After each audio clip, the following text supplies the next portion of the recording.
இன்றைக்கு சண்முக கவசத்தில் வரும் முருகன். இன்றைக்கு ஒரு கவசத்தை எடுத்துக்கிறோம். கவசம் என்பது என்னென்னா நமக்கு பாதுகாப்பு கொடுக்கறது. அதனால் நமக்கு பாதுகாப்பு தேவைப்படுது. இன்றைக்கி ஒரு நாளும் அந்த பக்தியே இப்படி தேவைப்படுது, பயன்படுத்தி வேண்டியிருக்குது.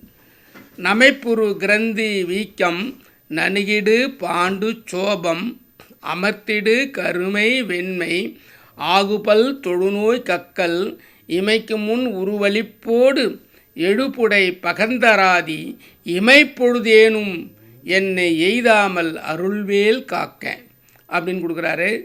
அதனால் இதில் என்னென்னா பல்லுக்கு இம்பார்ட்டண்ட். ஒருத்தனுக்கு பல்லு மட்டும் காப்பாற்றினானா அவனுக்கு ஜீரண உறுப்பு நல்லா இருக்கும், உடம்பு நல்லாவே இருக்கும்.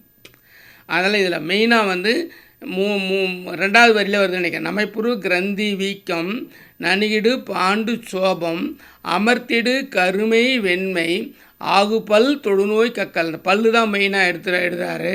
அதில் பல்லை கொஞ்சம் கவனித்து பாருங்கள். எல்லாருமே அது கவனிக்க வேண்டிய ஒரு பொருளாக இருக்குது. நம்ம சாதாரணமாக நினைக்கிறோம், ஆனால் அது முக்கியமான ஒரு பொருளாக தேவைப்படுகிறது. அதனால் ஒரு லைஃப்பில் ஒருத்தருக்கு அதுதான் பிரச்சனையாகி அதுக்கப்புறம் அது சரியாகிருக்கு. அது வேறு ஒரு பெரிய விஷயங்களாக இருக்கும், நான் அது சொல்லலை. அதில் இமைக்கு முன் உருவலிப்போடு எழுப்புடை பகந்தராதி இமைப்பொழுதேனும், இப்படி கண்ணை மூடி திறக்கிறது கூட அந்த பொழுது கூட முருகன் விடக்கூடாது, என்னை காப்பாற்றணும். இமைப்பொழுதேனும் என்னை எய்தாமல் அருள்வேல் காக்க. எந்த நோய்களும் என்கிட்ட இமைப்பொழுது கூட வரக்கூடாது. அந்த மாதிரி ஒரு கட்டு போடுறார். அப்படின்னா எந்த மாதிரி ஒரு மந்திரன்றதை நினச்சி பாருங்கள். இந்த சண்முக கவசத்தை இந்த பாடல் 20வது பாடல் இன்றைக்கி சொல்லப்படுறது. இன்றைக்கி 20வது நாள் தொடர்ந்து இந்த நிகழ்ச்சி வந்துன்னு இருக்குது.